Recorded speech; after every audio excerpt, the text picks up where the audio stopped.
Magandang araw sa inyo. Ako pala si Nicasio Jr. Malantan, isang OFW. Tatrabaho ko sa Oman bilang isang food safety officer. Pari 5 years na rin ako nagtatrabaho sa Oman. Actually, bakasyon ko lang ngayon eh. Around January 15, sana alis na ako nangyari itong aksidenteng to. Naglilinis ako ng kusina kasi magpapakain ako ng aso. Suddenly, talagang nadulas talaga ako at naitukod ko yung kamay ko.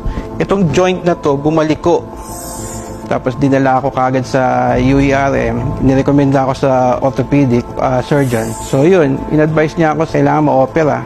Ang ginawa ng orthopedic doctor, tinuwid niya, nilagay niya ng bakal. At yung bakal na yun, napaka-expensive. Ganito ngayon ng kamay ko.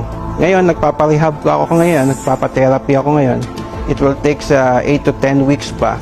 May taong nag-invite sa akin, kamakailan lang ako nag-join dito. At buti na lang at may ganito. Kaya mag-iingat po kayo. Kahit nasa bahay lang kayo, mga aksidente kayo.